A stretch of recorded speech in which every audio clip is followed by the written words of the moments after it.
안녕하십니까. 아메리츠 파이낸셜 수석부사장 이용돈입니다. 6월 5일 월요일 경제 읽어주는 남자 경제남 시작하겠습니다.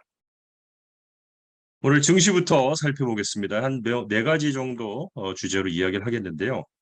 오늘 뉴욕 증시가 애플의 주가가 사상 최고치를 경신한 가운데 혼조세로 출발을 했습니다. 오늘 뉴욕 증권거래소에서 다우존스 산업평균지수는 전장보다 74.92포인트 하락한 33,687.84를 기록 중입니다. 또 S&P 500 지수는 전장보다 6.86%포인트 오른 4,289.23을, 또 나스닥 지수는 전장보다 38.12포인트 상승한 13,278.88을 나타냈습니다. 투자자들은 지난주 발표된 고용지표를 소화하며 연방준비제도의 6월 중순 예정된 연방공개시장위원회 FOMC까지 대기 상태로 돌아섰는데요. 이런 가운데 애플 주가가 사상 최고치를 경신하면서 투자 심리가 개선된 겁니다. 미국의 지난 5월 고용은 33만 9천 명 증가해서 시장의 예상치를 크게 웃돌았는데요. 다만 실업률은 전달에 3.4%에서 5월에 3.7%로 오르고 임금 상승률이 4.4%에서 4.3%로 둔화됐습니다. 이러한 소식에 시장에서는 연준이 6월 회의에서 기준금리를 동결할 것으로 전망하고 있는데요. 미 금리 선물 시장에서는 현재 연준의 6월 금리 동결 가능성을 80.6%로, 금리 0.25%포인트 인상 가능성을 19.4%로 보고 있습니다. 우리가 흔히 표현하는 25 베이시스 포인트를 올릴 가능성이 19.4%라는 거죠. 자, 기술주들이 강세 흐름을 유지하는 가운데 이 같은 강세가 언제까지 지속될지도 투자자들의 관심입니다. 자, 그런데 이 가운데 애플 주가가 1% 이상 오르면서 사상 최고치를 경신했습니다.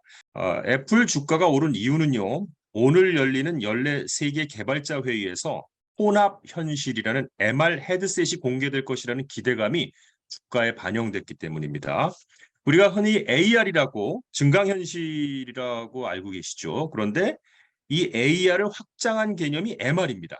즉 MR은 현실 세계의 가상현실을 결합해서 현실과 가상 간의 상호작용을 하도록 하는 기술로, 해당 기술을 구현한 헤드셋이 공개될지 투자자들이 주목을 하고 있습니다. 자, 이런 기술주들의 강세로 나스닥 지수가 1991년 이후 최고의 상반기 수익률을 달성할 가능성도 커졌는데요.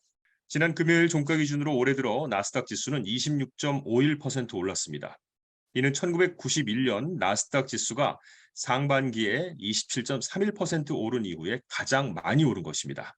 자, 그리고 S&P 500 지수 내에서는 에너지 산업, 금융 관련주가 하락을 했고, 통신, 유틸리티, 임의 소비재, 헬스 관련주가 오르고 있습니다. 뉴욕 증시 전문가들은 부채 한도 이슈와 은행 공포가 사라졌지만 인플레이션을 낮추려는 연준의 노력은 끝나지 않았다는 점을 주목했는데요. 한편 오늘 유럽 증시는 일제히 하락 중이고요.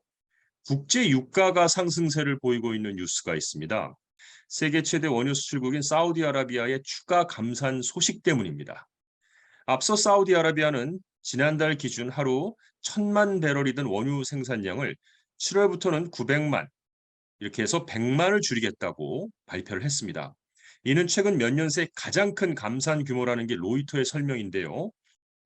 뉴스가 좀 여러 가지로 나뉘는데 이번 조치가 그 오페크하고 러시아 등 비오페크 주요 산유국들의 협의체인 오페크 플러스가 내년까지 감산을 연장하기로 한 것 때문이라는 말도 있고, 그렇지 않고 사우디가 별개로 이렇게 감산 중이라는 그런 뉴스도 나와 있습니다. 정확히 어떤 게 맞는지 모르겠습니다만 일단 국제 유가가 급등했다라는 것만큼은 현실입니다.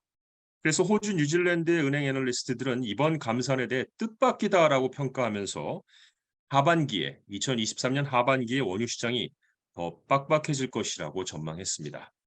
다음 소식입니다. 일단 조 바이든 대통령이 연방부채 한도를 상향하는 법안의 서명에 따라서 재무부가 4개월 만에 신규 국채 발행을 재개한다고 블룸버그 통신이 어제 보도했습니다. 일단 이번에 서명한 법안이 2025년 1월 1일까지 부채 한도를 유예해서 재무부가 정상적인 수준까지 현금을 확보할 수 있는 조치거든요. 원래는 지난 1월 달에 이미 31조 4천억 달러의 부채 한도에 도달했습니다. 그래서 이 부채에 대한 지출을 유지하기 위해 특별 회계 조처를 지금까지 해왔고 5월 31일 가능한 금액이 330억 달러밖에 되지 않았었습니다. 그래서 이제 할 수 없이 1조 달러를 훨씬 웃도는 국채 발행에 나설 것으로 예상이 된다는 거죠. 자, 그런데 이게 문제가 뭐냐면 은행 부문의 유동성 고갈과 단기 조달 금리 상승, 또 경기 침체를 야기할 수 있는 경제 위축 등 원치 않는 결과를 낳을 수도 있다고 블룸버그 통신이 우려했습니다. 자, 이미 재무부에서는요, 지난달 1일에 이번 주에 발행 예정인 3개월 만기하고 6개월 만기 국채 발행 규모를 각각 20억 달러씩 늘리기로 했다고 밝혔고요. 이미 4개월 만기의 발행 규모도 확대를 하고 있다는 소식입니다. 계속해서 지켜봐야 될 문제고요.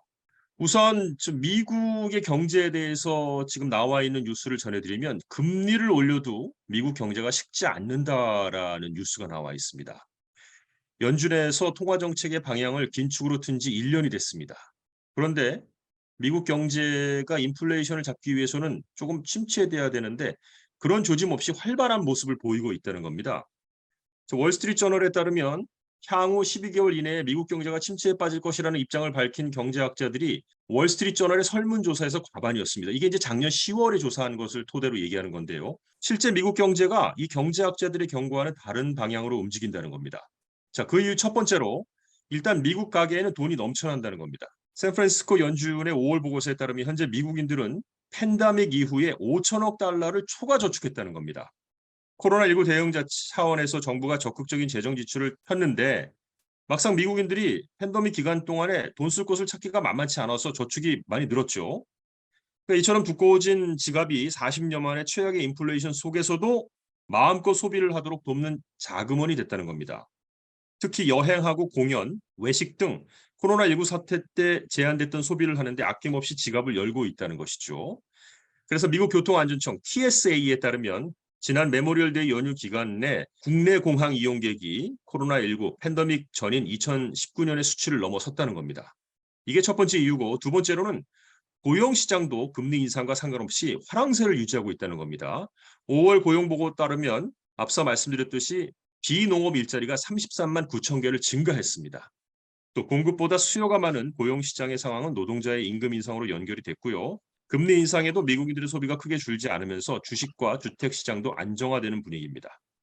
S&P 500 지수가 연준의 금리 인상에 따라서 2021년도 12월부터 지난해 10월까지 25%나 하락을 했지만 이후에 즉 지난해 10월 이후에 20% 가까이 회복을 한 것이고요. 미국의 주택 판매량도 지난해 급감했지만 올해 1월부터는 서서히 회복세를 보이고 있습니다. 특히 주택 공급 부족이 가격 회복에 도움을 주는 것으로 나타나고 있습니다. 끝으로 벤모하고 페이팔, 캐시 이런 것들로 돈 거래들 요즘 많이 하시죠. 보내고 받고. 현금 보관하지 말라는 뉴스입니다. 네, 연방 소비자 금융보호국이 한인들도 많이 사용하는 이 디지털 송금 서비스 안에 돈을 보관하지 말 것을 권고하고 나섰습니다. 일부 소비자들이 이들 서비스 안에 현찰을 넣어두고 생활하는데 만약 돈이 증발할 경우에 은행이나 크레딧 유니언처럼 보호를 받을 수가 없다는 겁니다. 즉 왔다 갔다는 해도 최대한 빨리 해당 서비스 내의 어카운트에 들어있는 현금을 은행 계좌로 옮기라는 겁니다. 많은 사람들이 벤모, 페이팔 캐시, 애플 캐시 등 서비스를 은행으로 착각하는데 이는 위험천만한 발상이고 해당 업체가 파산하는 등 불미스러운 일이 발생할 경우 어카운트에 잠겨있는 돈이 사라질 수 있으며 이럴 경우 전혀 보상을 받을 수 없다고 경고했습니다. 자, 이상 경제 읽어주는 남자 순서를 마치도록 하겠습니다. 고맙습니다.